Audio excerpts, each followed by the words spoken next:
যাই বাবা, সকাল সকাল কাজগুলো সেরে ফেলি। সোনাকে ডাকি, গাছে কত ফুল ফুটেছে।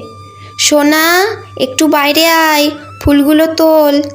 আসার সময় রূপাকেও ডেকে দিস, ওর তো সকালই হয় না, ওর তো আবার পড়া আছে। হ্যাঁ মা, আসছি।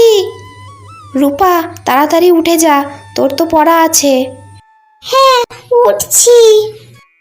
এই তো মা, বলো কি কি করতে হবে? তুই শুধু ফুলগুলো তুলে আন, আমার অনেক কাজ। সব কাজ সেরে গুলটেকে আবার পড়াতে বসতে হবে, তারপর আবার রান্না আছে। তোর বাবা আবার কাজে যাবে তো। মা, আমি ফুল তুলে দিচ্ছি। তোর না পড়া আছে, চুপচাপ পড়তে যা। কত সুন্দর সুন্দর ফুল। আর তুলতে হবে না, চলে আয়। গুলটে, এখানে বস। বস বলছি।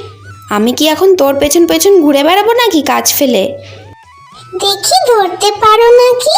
এবার কিন্তু পেটন খাবি গুলটে।